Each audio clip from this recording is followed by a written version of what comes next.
welcome back to another episode here at Men Explained. We have a very special guest today, Mr. Brian Hayes, owner and operator of Big Red Gun in Bennington, Nebraska. Brian, welcome. Thank you. How are you? Yeah. What's that? How are you? I'm doing good, man. Good. It's good to have you. I'm so new to what we're going to talk about today. So I'm going to put myself out there a little bit, but tell us a little bit about, your knowledge, your background. You've got a lot of background in patrol, and you've been in a lot of other areas in law enforcement. Tell us a little bit about your background and how you got started. Well, I got a pretty extensive background on firearms in general. Started hunting and fishing at 5 years old, shooting with my dad, my uncle, my cousins, my brother. Grew up basically hunting all of Nebraska, Iowa, all across the Midwest. Went down to Arkansas, chased the ducks and geese north and south. So been hunting a lot. Went through college and got a degree in criminal justice. Decided, hey, I'm going to be a cop. Got hired on with the police department, and 2004, I started working as a patrol cop. Went inside to investigations, did homicides, officer-involved shootings, felony assaults, property crimes, dope investigations. I mean, basically ran a lot of different types of investigations. Got promoted to a sergeant, came back out to patrol, and that's where I'm working now. Throughout my career in law enforcement, I've always been around guns, and guns have interested me. So I became a law enforcement firearms instructor, started taking firearms classes through nationally known trainers, and just kind of, hitting the gun scene a lot. Decided I needed to do something to offset the expense. So I started a business. Sure. Yeah. Selling guns. That's right. That's the same direction, isn't it? Right. Yeah. So I figure, well, if I could get guns at, a cheaper cost and ammo, especially at cheaper cost, that'd be pretty cool. So I started a business in probably 2012, and just kind of started running it and doing a lot of gun sales, gun and gear, NFA items like silencers, that sort of thing. Do a lot of that too. But yeah. So, if somebody was new, they wanted to take a conceal and carry course, they wanted to purchase their own equipment. I would be the guy that doesn't. I mean, I know nothing of this. So I would want to know that I'm going to go buy the right equipment, the right stuff, and I'm going to do it in a financially smart way. Sure. Right. Because I want you along in that journey. Right. Yeah. Yes. Because it's gone. It's a difficult market. There's a lot of different gun manufacturers. There's a lot of different types of guns, sizes. So yeah, it's a pretty difficult space to kind of operate on if you don't know what you're looking for. Yeah. So you mentioned a couple of different areas that you worked in law enforcement: patrol, homicides, police-involved shootings. Sure. I want to get a sense for how you see the law enforcement training protocols evolving and changing in this current climate. Obviously there's some issues going on right now nationwide, and I think there's got to be a give and take between the tax-paying citizens, the governments, i.e. politicians that are running governments, and also the police departments.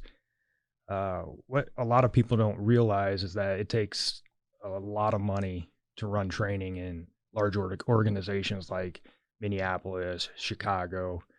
When you have, over 1,000 officers in a department, it takes a long time to get them trained. Especially through the year doing in-service training and that thing. So when you look at that, I think people are going to be surprised at how much money it's going to cost to get these officers adequately trained to where they aren't making, mistakes. And we're all human. We make mistakes sometimes, and we got to live with that. But I do see increased training coming down the pike, and I think it's needed. As a training junkie, like I said, I hope for it. Yeah, because you are you also you stay up to date on your current with it. You're obviously very close to it. You're an instructor, a firearm instructor as well. So that since mid 2000s, right? Okay. So what types of classes, certifications are we talking about? So I've taken, obviously I'm a state certified law enforcement instructor, at the academy level, as well as firearms. So I've taken classes, from centrifuge training, vehicle CQB, CQB classes from 88 Tactical, a lot of handgun manipulation classes, rifle manipulation classes, just working different tactics, weapon manipulation, and that sort of thing. Taking a lot of classes from different instructors across the country, just from all over the place. So yeah, handgun, rifle, shotgun, that sort of thing. Okay. So I want to go in and again I saw this really cool site online, and they had this cool looking gun, and I'm thinking that's the one I got to get, right? Right. So how often does this happen, and what can be improved? What's the solution here? So I get a lot of calls. The people that call me that I've dealt with, my customers, my customer base, they call me and they ask my opinion on a lot of things. Mostly it's cost. I mean, let's be honest, everybody wants to save a buck. Yep. So, a lot of guys will go to a big box store, look at their guns. Oh, I kind of like this one. Call me. Hey, what can you get this for? I don't operate a shop per se. I have an online store. So I don't have the overhead that a big box store would have. Keeping the expertise, though. Right. Yours is the expertise. Correct. Right. So they would basically call me, and we would go back and forth. I'd ask them what they want to use it for. Ask them the questions that need to be asked, and and see what their responses are, and just kind of go from there. Just have a conversation with them and what they need it for, and listening to what they want to do. Do you have to kind of like, I don't know, steer them in a different direction, or sort of influence them in different directions? Sometimes, Sure. We get a lot of, or I get a lot of calls about certain guns. I'm not going to, name them off, because I don't know if those manufacturers would hate me at that time, but we get a lot of like different brands. People hate brand A. They'd rather, have very brand loyal. Oh, very. Yeah. It's like car guys. His Ford Chevy, Glock Springfield 1911 45-9. It happens all the time. So yeah, they kind of call me, and I try to steer them towards a gun that's going to last them. I look at it as an investment. Yeah. Normally I don't sell guns, my personal guns. So I'd like to have stuff that lasts forever. Yeah. So we're not talking about just like saving money. This is a performance expertise as well. Right. Yeah. Durability, longevity. Yeah. I don't want somebody to come in, drop $600 on a gun that lasts them, a couple thousand rounds, and then they have to send it back. I don't want them to waste that money. Right. I think somebody's going to spend money. I'm kind of the buy once, cry once type of person. I'd rather put my money into something that is going to last a while and I don't have to buy it 3 or 4 times, Sure. or buy it and sell it, buy it and sell it. Yeah, it's an investment. I mean, that's just the way Exactly. that you look at it. So, For sure. you guys do guns and gun accessories as well? Anything gun related, magazines, holsters, firearms, anything gun related, we can pretty much get. What's your favorite area in this whole arena? I do a lot of AR stuff. Okay. A lot of AR-15 stuff. It's a hot topic. Yeah. I do a lot of that. Right now, it's probably the red dot handguns. That's the hottest. Okay. Everybody wants. I shake my head like I know, but Well, I so don't know. Red dot. I'm sure that means a lot to a lot of people, but Yeah. maybe I should just listen. So a lot of people are putting optics on their handguns. Okay. Like an electronic sight. Yeah. Mini electronic sight on their handguns, and it's a hot topic right now. There's some people that say, oh, this is the new hotness. I'm gonna go out and buy it right now and slap a crap scope on top of a handgun and call it good and Okay. walk out. So not really the performance that we're looking no. for. Yeah. No, Okay. there's a lot of I don't know how, maybe vain people, or just I'm doing it for the grams, or I'm doing it because it looks cool. There's a lot. Sure. Okay. A lot of that stuff in the Okay. industry. I mean, social media's kind of push that along. I mean, it's the truth. Yeah, I don't doubt that.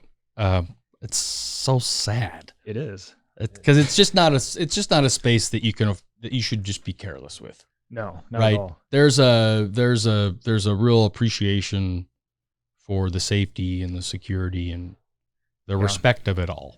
There is, and I look at guns as tools. There's no different than a hammer or a drill that you got in the garage. They're a little bit more dangerous if used incorrectly, but that's what they're there for.